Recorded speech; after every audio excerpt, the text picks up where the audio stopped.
Hey guys, this is probably the last video for your English class. I wanted to go over the details of the exam with you and read to you the directions and elaborate and let you know that the exam is going to open up tomorrow. I wanted to give you a 24-hour break before you had to do the next thing, the next and the last thing. So the details of the exam are that there will be 2 essays that you will have to write in a window of 2 hours. They are not expected to be the kind of polished essay work that you would do if you had time to edit, but they are going to have an introduction and some organizational elements. So if you look, it says that the topic of the exam is going to be the presentation of themes throughout the history in which we have read this semester. So at the beginning of the semester, I talked about the American mindset and how there's something distinctive about being an American that's different from being from some other country. We are in the fishbowl together, and we have a mindset that we can't really see because we are all in it. But if we were to go to another country, they'd be like, oh yeah, that's an American. So how did that mindset get developed? That is going to be a definite question on the exam that you'll have to write about.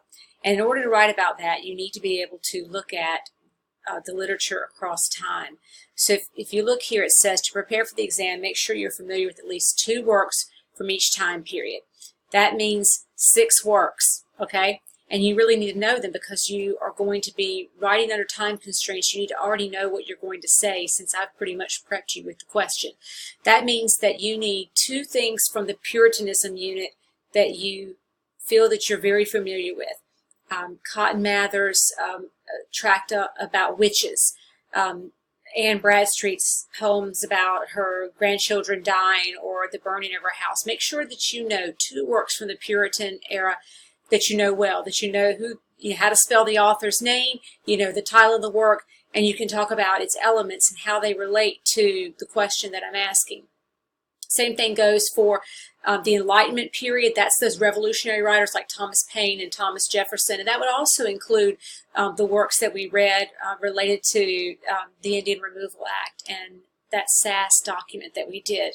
And then the last work, the last time period that you need to be familiar with is Romanticism. And Romanticism includes the Edgar Allan Poe stories and the Nathaniel Hawthorne stories.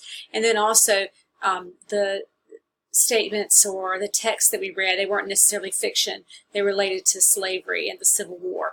So you need to, again, be familiar with at least 2 from each time period. That would mean that 6 works you really need to know and be able to write about without having to, memorize quotes or turn to resources or anything like that. So here's the question: what is the American mindset? How have the works of the past 400 years influenced that?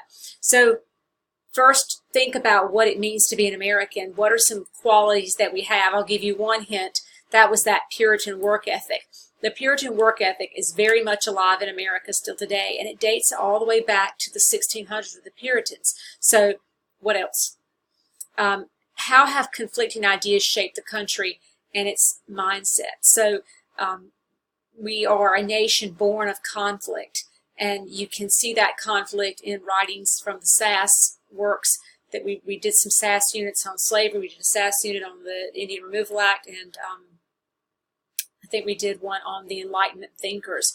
And so those the contrast of ideas is about conflict, and so you might look at that too. There may be a question on that. How has the American ideal of individualism developed since the 1600s? America has always been a country that fiercely guarding its individualism. It's why we don't really connect with public transportation the way we should. It's why we are so fiercely guarded about our Second Amendment rights. That has always been the case in America.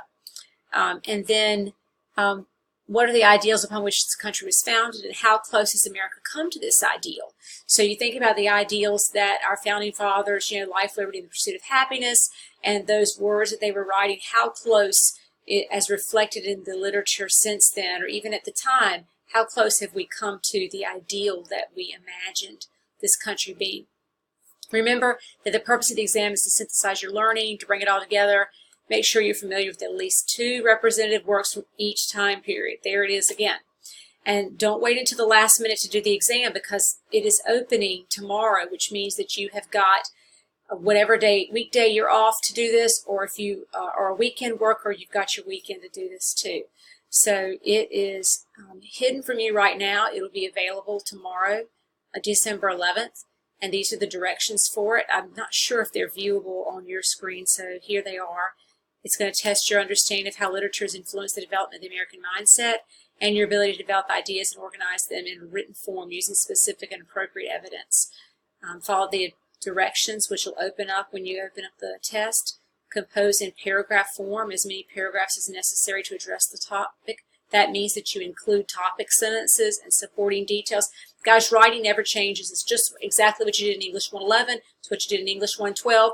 Writing is writing. So the rules never change with topic sentences, thesis statements, all that stuff. Be sure to explain how your details support the claim. Use words and phrases to create cohesion. Establish and maintain a formal style. Provide a concluding statement. And then proofread your work. I'm going to tell you the biggest error that I see over and over again is the comma splice. If the comma splice is the bane of your existence, use periods. Everywhere you think you stopped and you took a breath, put a period there.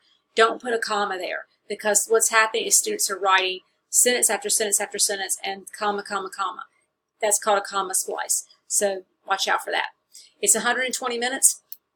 I don't think it'll take 120 minutes, but that means that you cannot be using outside sources. You're going to write to me that you ran out of time if you start looking for things. You just need to have this in your head so that you can just write about it. Okay? So that's the final exam. Now I wanted to say one last thing about the Scarlet Letter, because I've been doing some grading this morning and I've been reading the responses that you guys wrote in your in the Google Docs, the Google Docs that we did. And there's an essay that I'm not sure if you read in English 111 or not, but it's one that I think is worth Googling. It was an article that I believe appeared in the Atlantic Monthly, and it asked the question, is Google making us stupid? It's by a writer named Eric Carr. I think his name is Eric Carr. Or is that the guy who wrote The Hungry Caterpillar? Carr is his last name. Nicholas Carr. Okay. Eric Carr wrote The Hungry Caterpillar. Nicholas Carr wrote, is Google making us stupid? And in that article, he talks about how because we are an internet-based society and because there are all these hyperlinks in whatever we read, we become impatient with pages loading, and we tend to go down these rabbit holes in our reading where you're reading an article online like, is Google making us stupid? And you ended up opening up another window so that you can research something that was in the article. The internet has made our attention spans extremely fleeting. And that's why it is such a big accomplishment if you read the Scarlet Letter in its entirety. One of you posted that you really like things to happen fast in a book. And I think that's because we do have these limited attention spans where it's got to be something happening fast on the page and something that you can put down and pick that book up and read 2 more pages and not be lost. Whereas something like the Scarlet Letter, you know, there are entire chapters where there's no dialogue.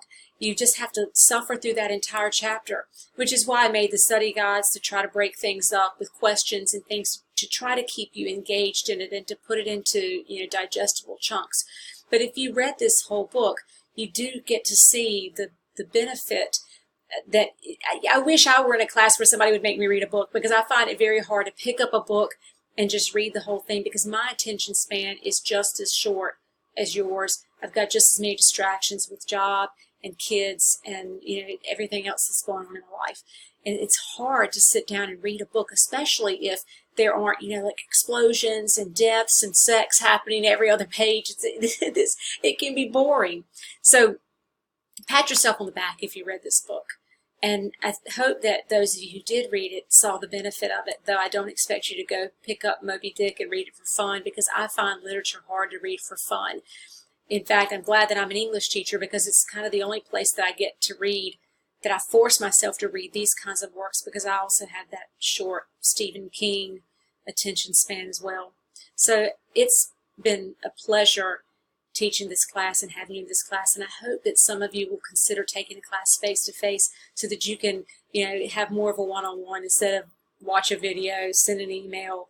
But you know, that's life these days. If you can't come to campus, you can't come to campus. Anyway, good luck on your exam. Email me if you have any questions, and I hope you have a great and restful holiday vacation.